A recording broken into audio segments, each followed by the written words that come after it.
The TVS Apache RTX was one of the biggest launches of 2025.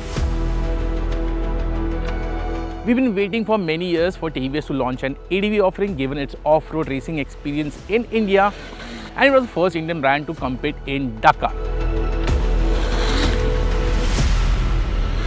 We also saw the G310 platform-based RTR310 and the RR310. So we expected an adventure bike from TVS on the same platform, but BMW said, "Nai, nai, nai." Because of that, TVS has developed an all-new 300cc engine and a new platform and got us the new RTX 300.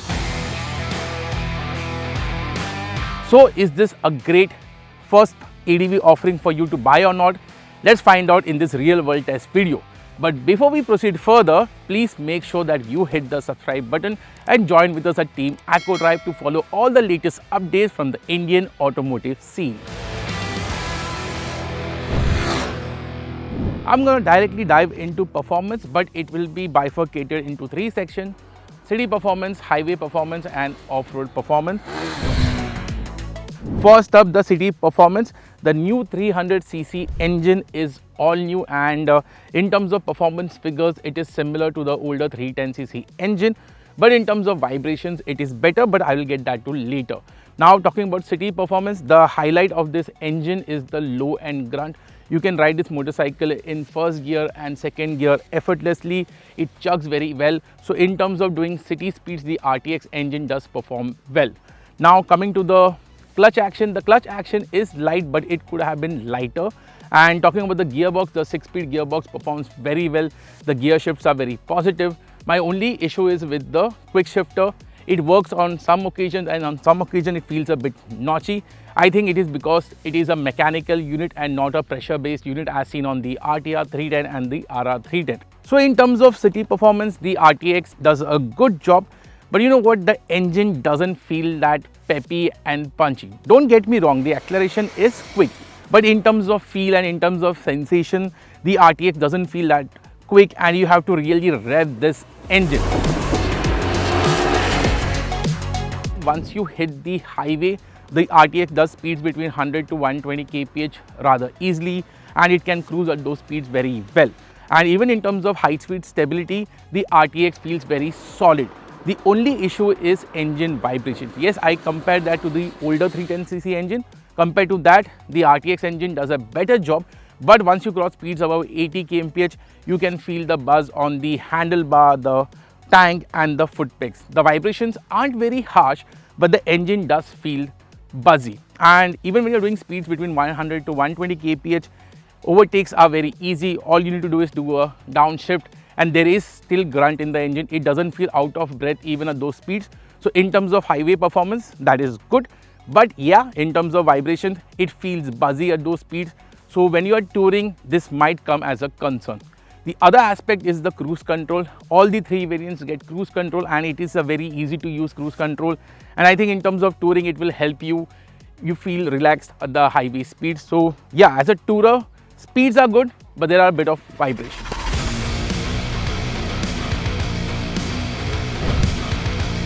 And now coming to the third aspect, which is off-road riding.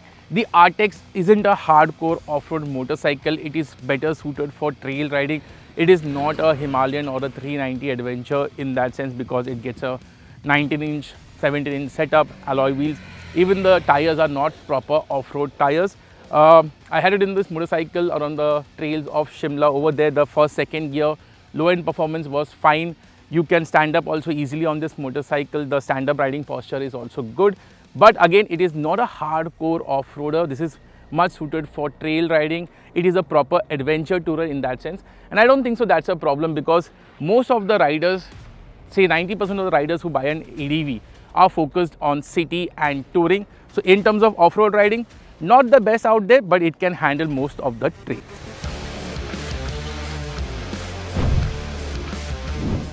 In a road test which included a mix of both city commutes and high-speed runs on the highway, the Apache RTX returned us 25.8 kilometers per liter. The mileage figure could have been better, as even the KTM 390 Adventure and the Himalayan 450 delivers around 25 kmpl. With a 12.5 litre fuel tank, you're looking at a range of 322 kilometers, which is decent at best, and a larger fuel tank would have been helpful while touring. Okay, so I'm not getting into the design details of this motorcycle because the Apache RTX has been in the market for a couple of months. What I'm going to talk about is the impact of its motorcycle. The RTX is an attention magnet and it is down to its design and the size. From the front, this motorcycle looks like a 700-800cc adventure bike. In terms of size, it looks like a mid-capacity adventure motorcycle. In fact, when I was fueling up, one guy came to me and asked me whether this is the new Tiger and why does it have a TVS badge. He can't be questioned because the viper green color, the white frame, the RTX does look like a Triumph 800 and a 900. So in terms of the styling, it does attract a lot of attention, and I think the TVS designers have done a great job.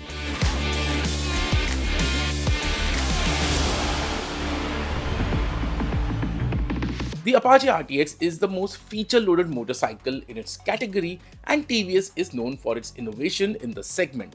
All three variants of the bike comes with a TFT screen, and the highlight features of the motorcycle include cruise control, ride modes, traction control, quickshifter, TPMS, map mirroring, and dual channel ABS. As you can see, the RTX is loaded. You also get both Type B and Type C charging ports on the handlebar. The bike is offered in three variants: base, top, and BTO. Even the base variant gets equipped with cruise control and ride modes, which is a very good move by the brand. Here are the details of the three variants.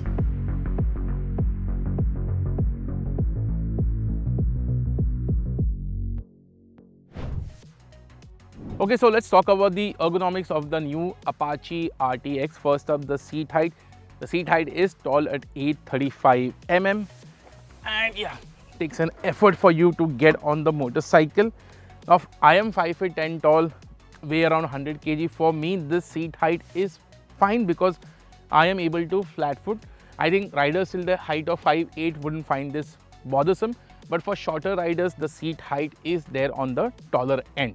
Now, talking about the riding posture, the handlebar is wide and nicely broad like a proper big bike adventure tourer, and the foot peg position is center set, and even the tank profile is very good, so you can lock your legs on the tank panel.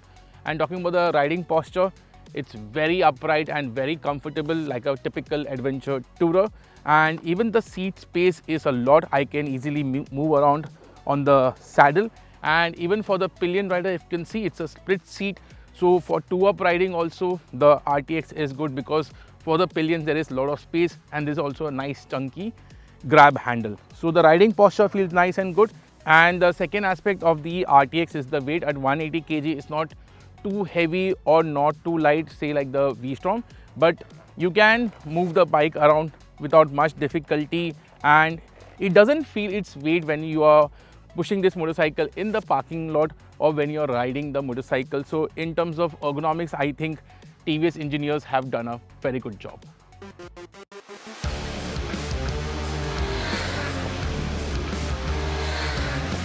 The Apache RTX is based on an all-new platform and gets a trellis frame.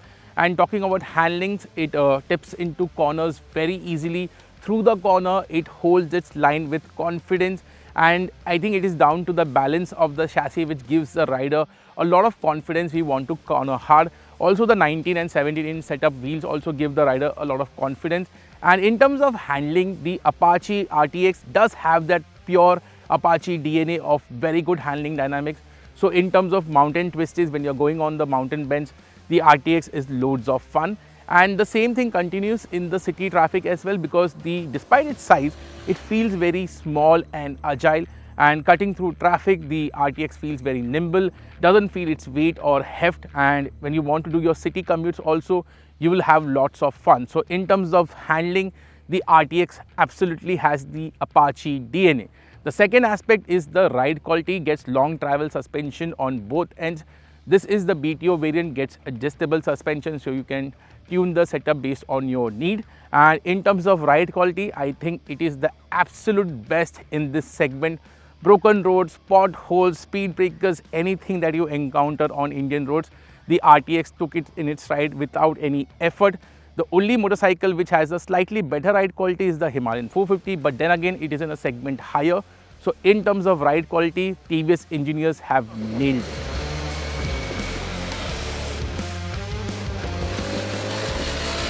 So these were the positives. The only aspect of the RTX that I didn't like is its braking, and there are two reasons. First up is the fork dive. When you want to hard brake, there is a lot of fork dive in the front suspension.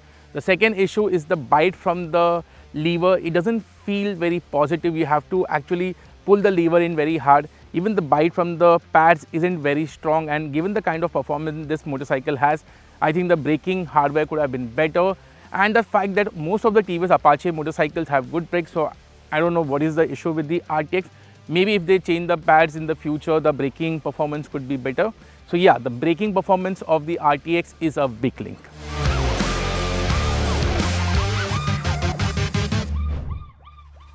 So at the beginning of the video, I had mentioned that the RTX is available in 3 variants. Price starts at 2 lakh, goes up to 2,34,000 for the top end variant. My personal suggestion would be go for the mid-spec variant, which gives you screen mirroring and also quick shifter. Yes, the quick shifter isn't the best unit out there, but yeah, it is beneficial, and in terms of value, I think the mid variant gives you a lot of value. The top end variant gets you adjustable suspension, but only and unless you want to do a bit of trail riding, the adjustable suspension makes sense. My suggestion would be save that 20,000. As always, invest in good riding gear. Coming back to the RTX, I think it is a fantastic motorcycle from TVS as a debut adventure tourer. Yes, a lot of people might think that TVS should have gone for a hardcore off-roader, but I understand why TVS did that, because 90% of the riders focus on touring and trail riding and not many go for off-road riding, and that's why the 1917-inch setup. So if you wanted a beginning off-road motorcycle, I think you should still go for the Xpulse 210, because that is a great motorcycle.